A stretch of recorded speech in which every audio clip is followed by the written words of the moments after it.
Hey YouTube, one of the reasons I bought my tractor was that I wanted to put a front end loader on it.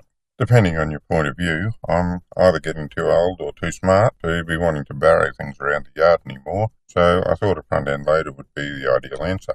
I'm going to start this series by building the keel, which will attach the front end loader to the tractor. Now this part is specific to the tractor, which in my case is a Mitsubishi D1550, which is the same as a Sato Buck. This will allow the remainder of the series to be pretty much generic to any tractor. There are a couple of options for positioning it, but I ended up deciding that this would be the best spot for it. It'd be a shame to waste 6 existing bolt holes, which can take them out. I just need to make sure that I measure and drill precisely enough to match the existing holes. And this is a keel plate, also known as Part 001. As I said earlier, it's an exact fit for my tractor make and model, so it's unlikely to fit anything else. I'm just finishing marking up these.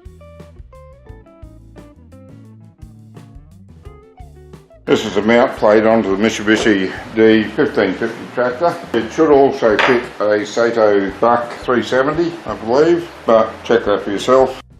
The plan calls for having some metal that's 235. I don't, I've got 130, so I'm going to weld another piece onto that. By the time I've braced it up at the back, it'll be just as strong as if it was one piece. Just notice I've clamped 2 pieces of this together. I only measured one, clamped the 2 pieces together. I'm going to drill them both together. And the theory behind that's simple. You either get them both perfectly right or both perfectly wrong.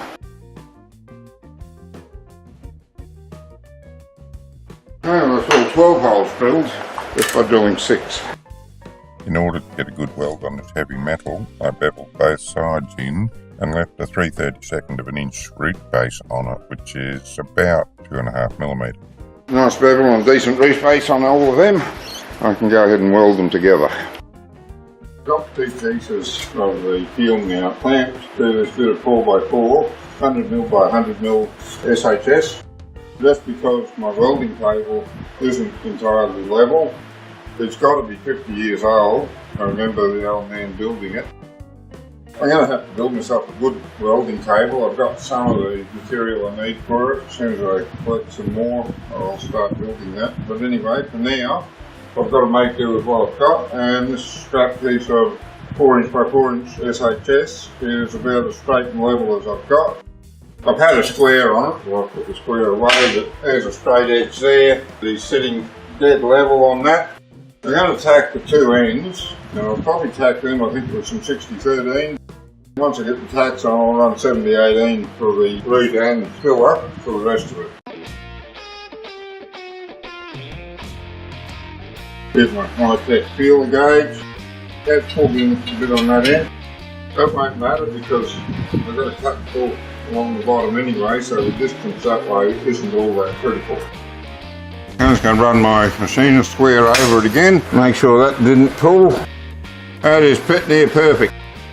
Have a quick look at the other side and see where I got good penetration. Yeah, I'm pretty happy with that. I'm going to clean him back up and put some tacks on this side as well before I go ahead and do the root pass. Check him again.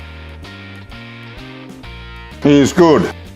In theory, these plates are not handed at all until after we put the tube on it, in which case then they're handed. In practice, I'm going to mark these as handed now because I'm going to put the root pass down one side. If there is any warpage this way, I'd rather it be on the outside, or towards the outside at least. And mark these as outside, which automatically makes this the right hand side of it. I could have marked it either way, but we've done outside now. Set the welder up and do the root pass of 70-18. Righty, here we go on the root pass.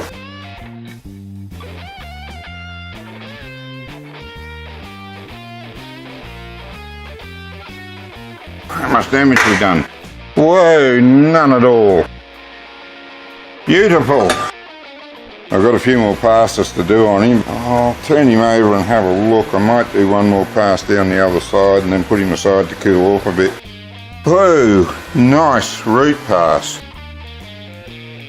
Beautiful, beautiful root pass there.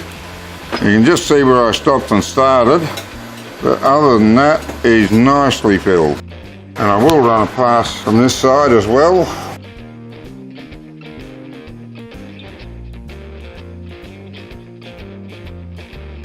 Probably enough heat in him for a little bit. I'll let him cool off and I'll do the other one.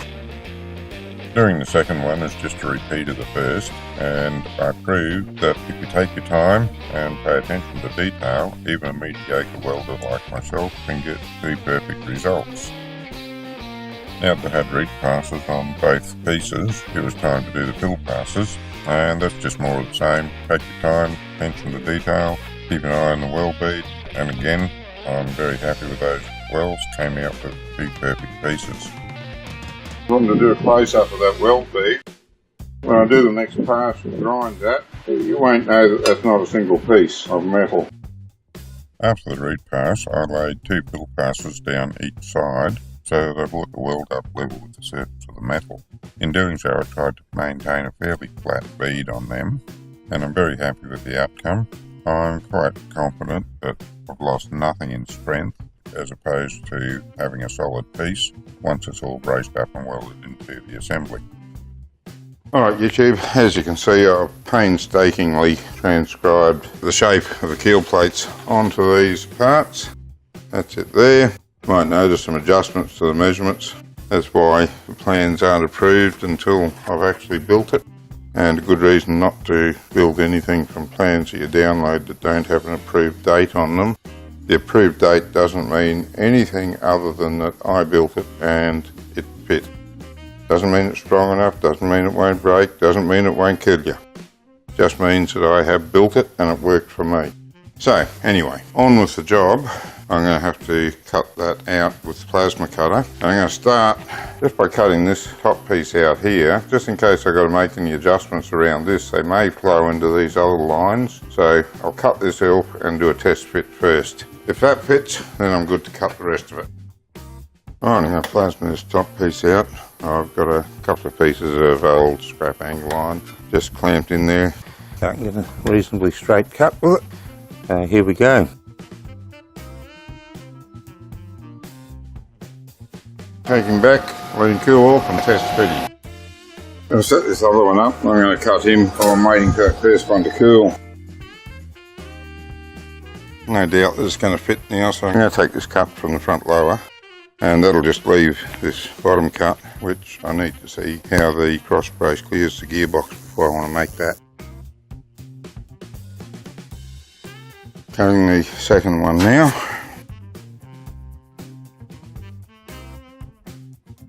I've test fitted them both and measured across the bottom, so that's all good. I'm going to cut these off now. Now with all the mucking around I've been doing, I've rubbed off most of my radius marks. I'm going to freehand them because there's no hole to use for a guide, but I will go back and put the marks on a little bit clearer before I do that. Alright, I've got them marked, so now I'll see if I can manage to cut a reasonable radius freehand. Haven't done much of this.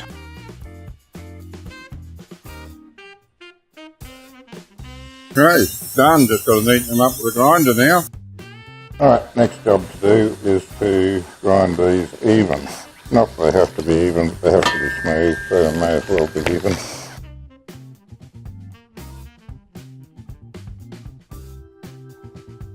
And that brings us to part 002, which is the tubes used for the keel. They'll support the keel post, which in turn support the front end loader.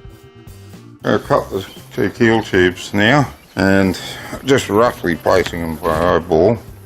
I'm just marking the bit that I've got to grind down on the weld to make sure it sits flush. If you're building it out of a single piece, then you won't need to worry about that. Alright, well, it's got him positioned roughly where he's going to go. I'm going to have to do some measurements, put some lines on him. This pipe's got a seam down it, just down in here. Don't know if you can see that in the camera. Yeah, okay, you see the seam down there? I'm going to put that seam dead along the front of it because that's where the port bracket's going to be welded on, and that'll help support the seam. I figure it's probably as good as any place to put it. Right, get the other one ready. do that one off camera. I've got to weld the pipe to the mounts now, and it's not a welding job I'm familiar with. I know how to weld two bits of pipe together. I know how to weld two bits of flat together, but I'm not real sure about welding pipe to flat. I'm going to put a bevel on here anyway, and I'm going to try and get in and do a root on it. I hope that will be the best option, and build up a nice bead on the outside of it as well.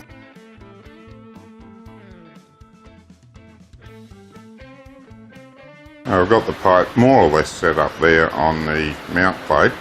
I'm going to tack it in position. It's near square, but it's not right. So I'm going to tack it in position with one tack where I think it will allow me to get around it and line it up properly. I think if I put one tack on here, the direction she's got to go should let me move it enough to get it lined up perfectly. It seems like a decent tack, but I think you'll still move alright. Now the hard yards. Get the machinist square out and get him all lined up. I'm going to try and get another couple of tacks on that. I spent quite a bit of time here. I made sure everything was square, added a tack or two, made sure it was square again, added a couple more tacks, until eventually I had enough tacks on there that I was sure it wasn't going to move when I welded it. And then I went ahead and welded it. Just pays to take your time on these sort of areas. Dang, that one pulled. Alright, I'll have to cut that, because that is definitely not good. Alright, I'll fiddle around with this off camera and get it tacked up right, and then I'll come back. I finally got enough tacked on him that I could be confident that he wasn't going to go anywhere when I welded him. So, there he is, ready to weld. And all that preparation did pay off because I was able to do all these welds without having anything move on. Most satisfying. And this is a shot of welding up the second one. It gives you a clearer idea of the root base that I left so that I could get full penetration through the pipe. You can see the light of the welding arc coming through underneath the pipe, and that's the gap that I left between them. I did get full penetration. I'm not sure whether that's the right thing to do on this sort of weld. I've never had any formal training. Seemed like a good idea at the time, and if it doesn't break in use, then it's probably okay. Time will tell. When I welded the second one, I hit upon a really good idea. It worked extremely well. I found some wedges in the scrap box, and I used them underneath the tube to minimise the effects of the weld shrinkage so that it didn't pull the tube out of alignment. You can see them in the video, they're only tiny wedges, and yeah, it was a good idea.